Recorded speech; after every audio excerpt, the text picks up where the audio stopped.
Hey, what's going on everyone? It's Gary, the Bearded Woodworker. Thank you for joining me today.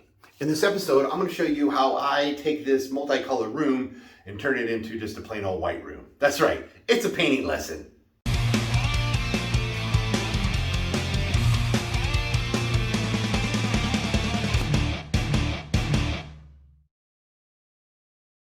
First thing we want to do is prep the room. And what I mean prep the room is we want to take all the plates off, the light switches, and the plugs around the room. Trust me, you don't want to cut in around it. It'll be way easier just to take them off.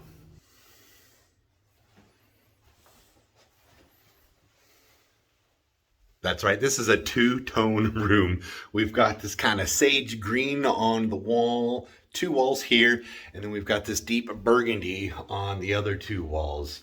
I think what I'm going to do is actually prime this dark wall because I'm painting an off-white, and I think it would just be best and take less coats to do.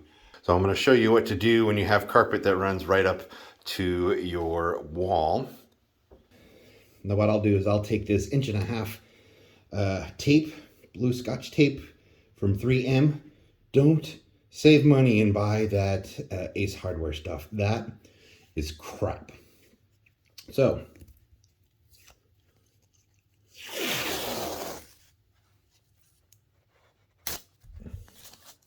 kind of go up against the wall like that, and you're going to push it and tuck it in.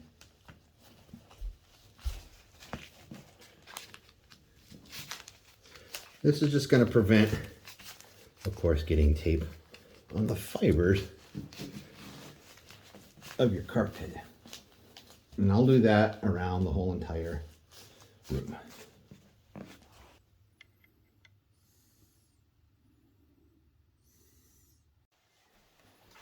And now that I have the tape around the whole perimeter of the room, I laid down a ginormous tarp.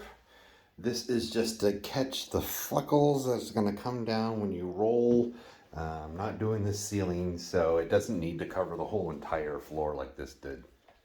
I have found out through the years of painting that this handy paint pail is a game changer. This is a great cut-in bucket. So it comes with these liners that you can put in the bucket and you can clean them, or you can let the paint dry. Sometimes you can peel them out, or you just throw them away and you put in a new one.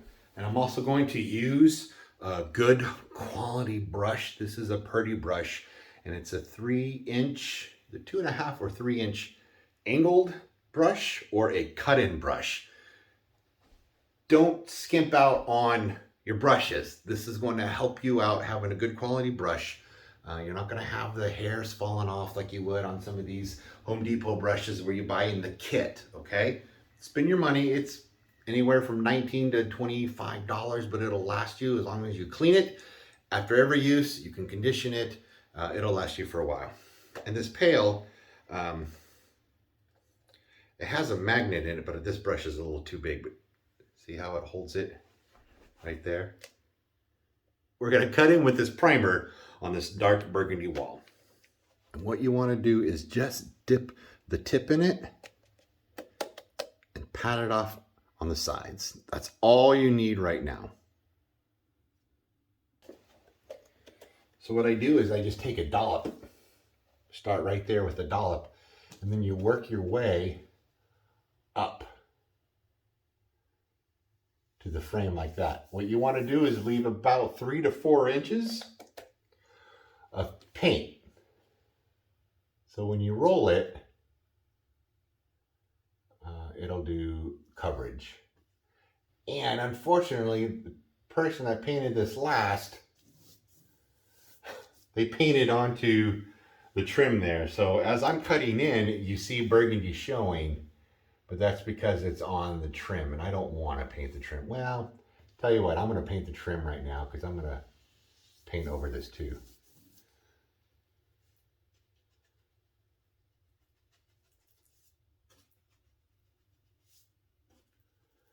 And see how I'm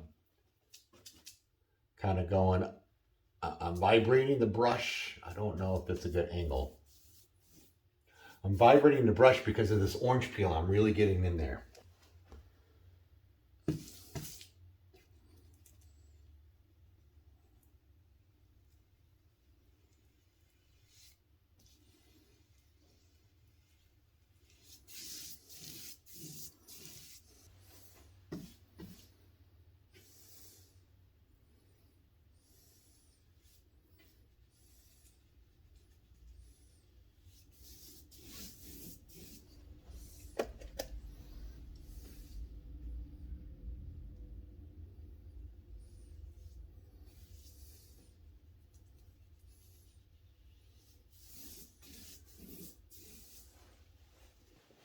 Now we'll get above the door, and you're not going to be able to get a roller here, so I'm just going to brush this whole entire part of the wall.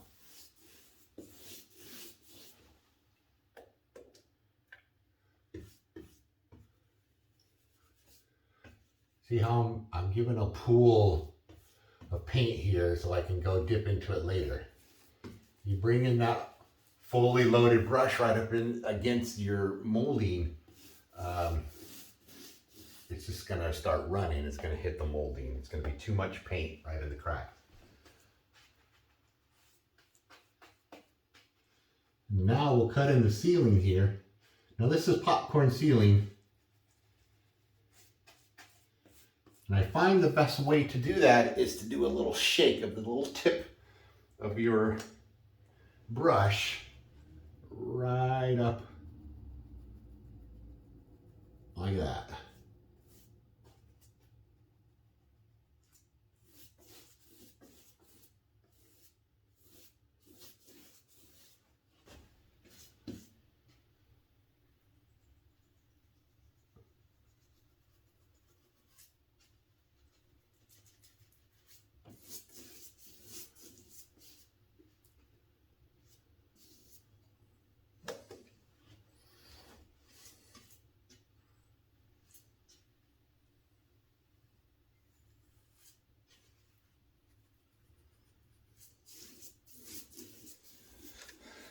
You want to now cut around all your light switches and your outlets.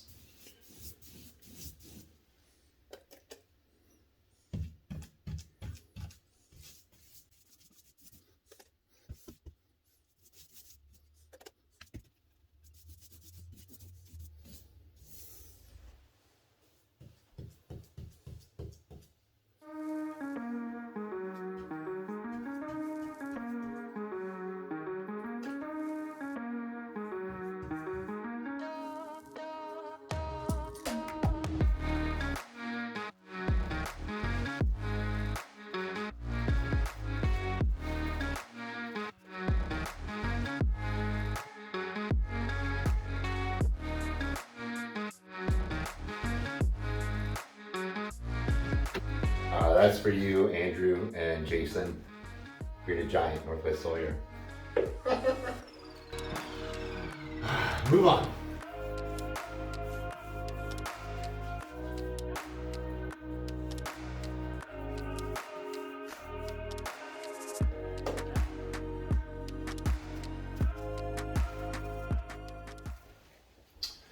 If you're painting the same color on each wall, when it gets to the corner, just go ahead and fire it in there. Just push right into that crack. Cover everything. And then do your brush width on either side.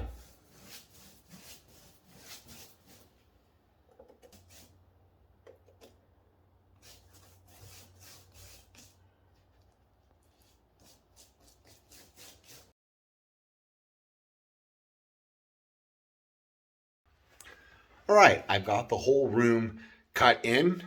I even went ahead and rolled out the primer on this burgundy wall so I can just show you guys how to do your main color. All switches, outlets, ceilings, base is all cut in and ready to roll. And I'm ready to roll too. Boom! Let's do it. So I've already been doing some rolling and stuff.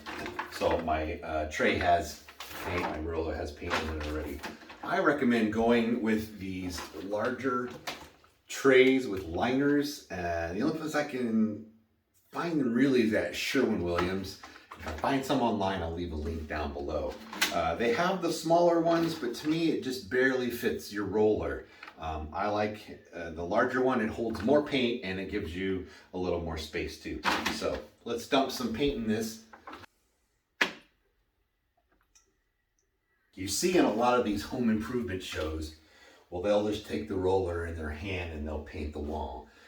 To me, that is back-breaking work. Work smarter, not harder. I love this guy right here. It's a 2-foot roller that extends to 4 feet. For me, it's a good height.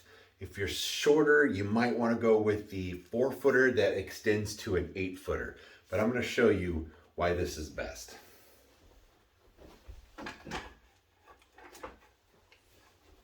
Just screws right on in here. So what's nice about this is when you're in a hallway and you've got a short space, you can make it smaller.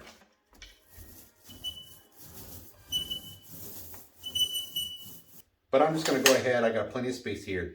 I'm going to bring it out to the 4-foot section. Now we're going to go ahead and we're just going to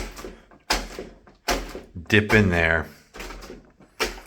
And then you get the excess off right here. See that? Fully loaded, not dripping. Now what we're going to do is work on 4-foot sections. We're going to make a W. Go ahead, boom, boom, boom, boom. There's your W. And then we're gonna fill in the W. So go ahead and put a little pressure. You wanna get all of that paint into your orange peel. Oh yeah, this is a nice squeaky roller.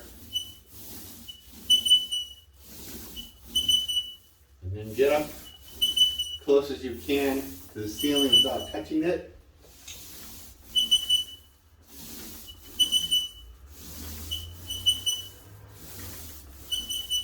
And kind of feather out your edges. Fill it back up and do the bottom portion.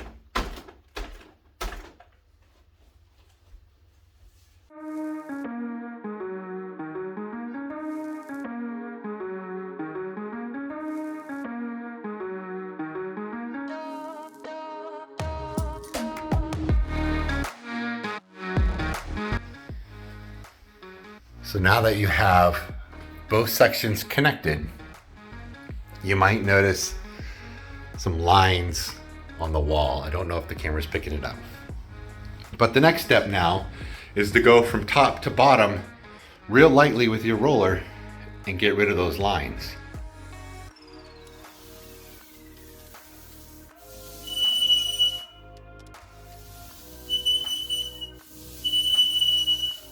Lift at the bottom, up, down, lift, very lightly, up, down, lift. And what that's doing is connecting both of these and getting rid of all of those line marks which are left by your roller. Now we repeat the step.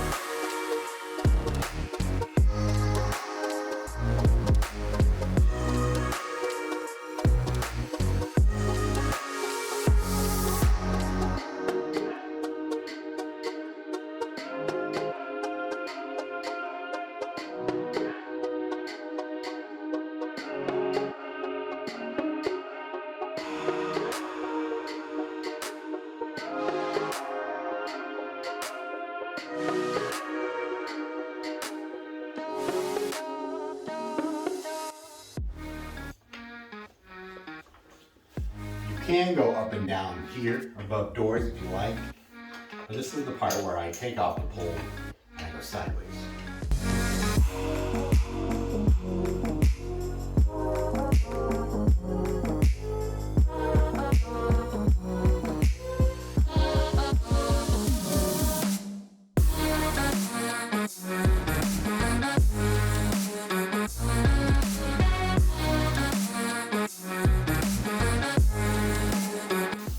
Try to get as close as I can to the ceiling without touching it, of course.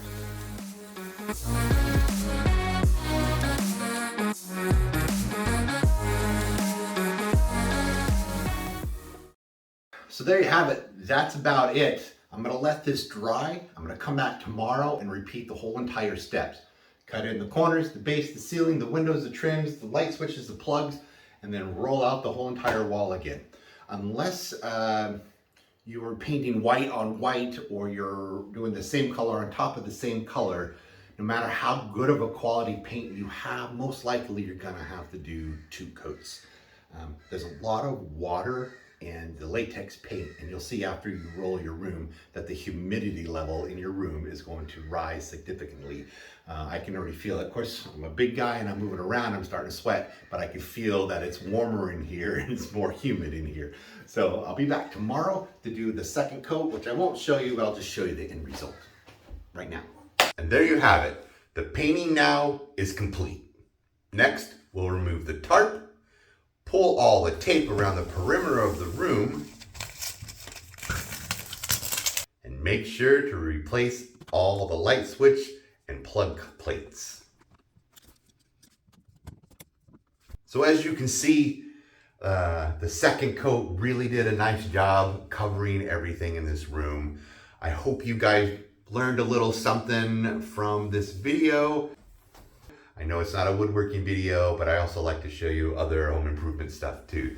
So if you guys have any comments or questions, you know what to do. Leave it down in the comments below. If you enjoyed this video and you think I deserve a thumbs up, go ahead and click that like button. That'd be awesome. And if you're not subscribed, I'd love to have you hit that subscribe button too and come along with my journey.